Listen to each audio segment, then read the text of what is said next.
Welcome to Royal Lovers. Don't forget to hit that subscribe button and show some love to royalty. I am your host, Zane. Today, we're diving into the recent events involving the Duke and Duchess of Sussex at the ESPYs. Last Thursday marked a significant event in the lives of the Duke and Duchess of Sussex. The couple attended the ESPYs, a prestigious event that celebrates the best in sports. Our Duke, Prince Harry, was bestowed with the Pat Tillman Award for Service, an honor that recognizes his dedication to the betterment of society. His acceptance speech was nothing short of inspiring, a true testament to his character. In a gracious act, he acknowledged Mary Tillman, the mother of Pat Tillman, despite her previous unfavorable comments about him. A special package was unveiled during the event, focusing on the Invictus Games. For those who might not know, the Invictus Games are an international adaptive multi-sport event created by Prince Harry, in which wounded, injured, or sick armed services personnel and their associated veterans take part in sports. The package was a major moment, exposing the games to new audiences and highlighting the resilience of those who have served. The ESPYs were a hit, recording their best ratings in 5 years. The Duke and Duchess's presence, along with other notable figures like Serena Williams and leading women's basketball players, drew in viewers from across the globe. The internet was set ablaze, with videos of Harry's speech and the Invictus package racking up millions of views on various platforms. In essence, the Sussexes' presence at the ESPYs was more than just about glitz and glamour. It was about championing causes close to their hearts, about making a difference in society. They shone as glamorous humanitarians, and in the process, the Invictus Games received major exposure on primetime network television. Clearly, the Sussexes' presence at the ESPYs generated significant positive exposure for the Invictus Games and themselves. Despite the Sussexes' success at the ESPYs, the British media continues to push their own narrative. After the Duke and Duchess of Sussex's triumphant appearance at the ESPYs, the British media seemed to have other ideas. Instead of celebrating the couple's achievements and the exposure they brought to the Invictus Games, they chose to focus on their own skewed portrayals.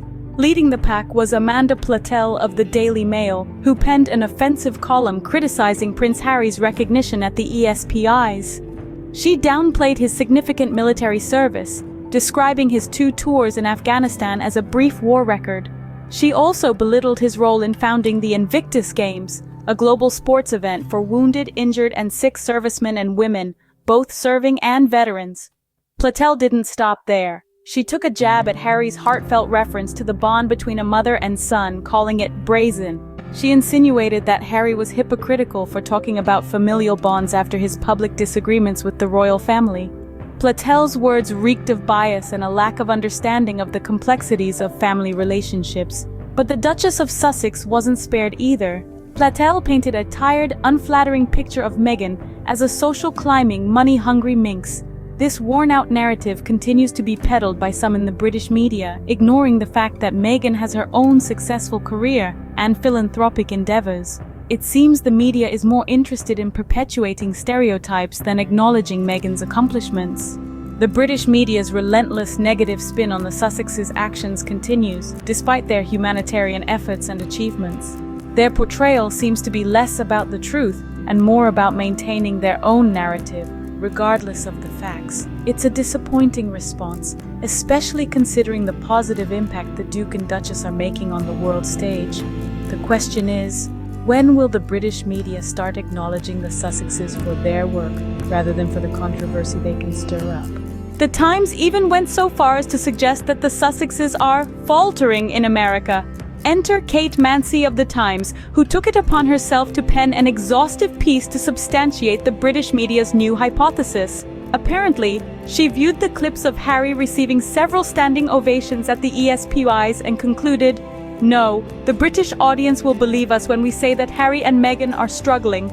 Mansi went on to label the ESPYs a moment of triumph and recognition for Harry as a publicity crisis. The absurdity of this claim is almost laughable.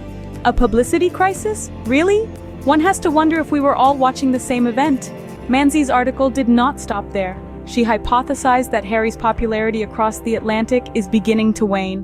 To support this, she quoted an anonymous observer based in Hollywood. This observer, quite likely a British tabloid reporter nestled in LA, made the audacious assertion that the tide has turned. People in America have been welcoming, but they won't like the way they've treated the late Queen and now the King. This theory seems to be built on a foundation of sand. The suggestion that Harry and Meghan's popularity is dwindling is not only unfounded but also counterintuitive. The ESPYs, which saw their best ratings in 5 years, and the millions of views across various platforms of Harry's speech and the Invictus package, speak volumes about the Sussexes' popularity. Moreover, the idea that the American audience would turn against the Sussexes for their supposed treatment of the Queen and the future King is a clear misunderstanding of American sentiments.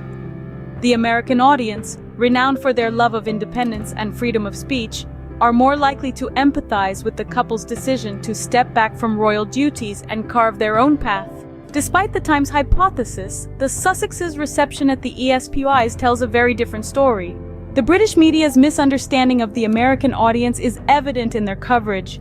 In spite of the Sussexes' successful appearance at the ESPYs, the British media continues to perpetuate a narrative of faltering popularity. They seem to be under the impression that a couple of standing ovations do not equate to American acceptance. This is a clear indication of their failure to grasp the American sentiment towards the Duke and Duchess. The British media's narrative seems to revolve around the idea that the American public is somehow offended by the Sussexes' actions, particularly their critiques of the royal family. They seem to believe that the American audience is as deeply invested in the royal family's image as they are. But this is a significant misunderstanding. In reality, the American audience has proven to be more concerned with the humanitarian efforts of the Sussexes than any supposed familial disputes.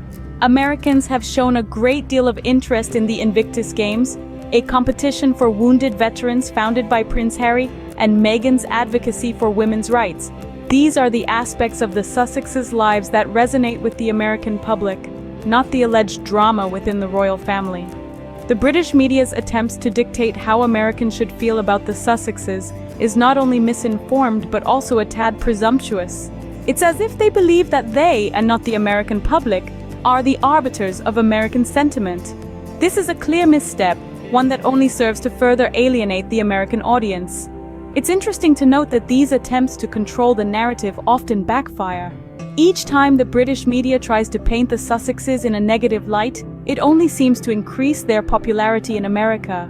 It's as though the American public, in their typical spirit of independence, are determined to form their own opinions free from British influence. The British media's attempts to explain what Americans think or feel about the Sussexes only serves to further highlight their disconnect. Despite the British media's best efforts, the Sussexes' humanitarian work and positive exposure continue to shine through. The Duke and Duchess of Sussex have shown their dedication to service and humanitarian causes time and time again. From their presence at the ESPYs, where they graciously accepted the Pat Tillman Award for Service, to their work with the Invictus Games, which has touched the lives of countless injured veterans, their impact is undeniable. Throughout their journey, they have faced a constant barrage of criticism from the British media. These outlets seem to be more invested in spinning narratives of conflict and controversy than acknowledging the Sussexes' commendable efforts. They've attempted to undermine Prince Harry's military record and involvement in the Invictus Games, and have even gone as far as to make unfounded and offensive character judgments on Meghan Markle. But let's not forget the facts. The ESPYs enjoyed their best ratings in 5 years, and videos of Harry's speech and the Invictus package have amassed millions of views across various platforms. Clearly, the public is interested in their work and their story. The British media's hypothesis of the Sussexes faltering in America seems to be based more on wishful thinking than on reality. The truth is, we are witnessing a power couple using their platform to make a real difference in the world. They are challenging the status quo and breaking down barriers, all while facing an onslaught of negativity from the very institution they once belonged to. So, what can we do in the face of such skewed perception? We can choose to form our own opinions based on the facts presented and not the sensational headlines. We can recognize the Sussexes' efforts for what they truly are, a dedication to service, compassion, and change. Thank you everyone for watching the video, and show some love by subscribing and sharing the video. Remember to comment. Thank you, I'm your host Zane.